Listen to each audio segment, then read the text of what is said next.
How does Arthur Miller create a male-centered ideology in the eyes of his audience through the use of archetypal 1940s characters? Death of a Salesman sought to show the archetypal 1940s family, a family where the father was the sole provider and the wife was expected to work around the home and raise the children.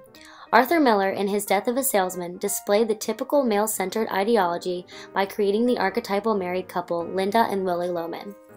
Willie was a salesman in the mid-20th century and thought of himself highly.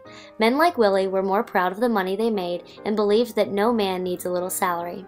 However, men were dominating and controlling over their wives. Households were centered on the male dominance as women waited on their every need. Women in that time were passive and submissive, often giving in to waiting on their men hand and foot without ever complaining or taking a rest. Women would cook all day, serve a meal, and clean when finished. Never did the men offer to help, as their only job was to work outside the home and bring in the money.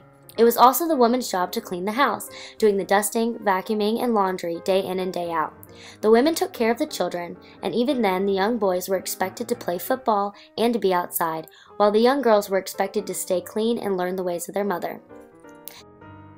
Even the youngest men in the typical 1940s households would try and gain their power by telling women what to do and acting as their superior. Men knew and understood their control in the house, just as Willie did, constantly insisting the male were the center of the household and were more superior and more knowledgeable than the women.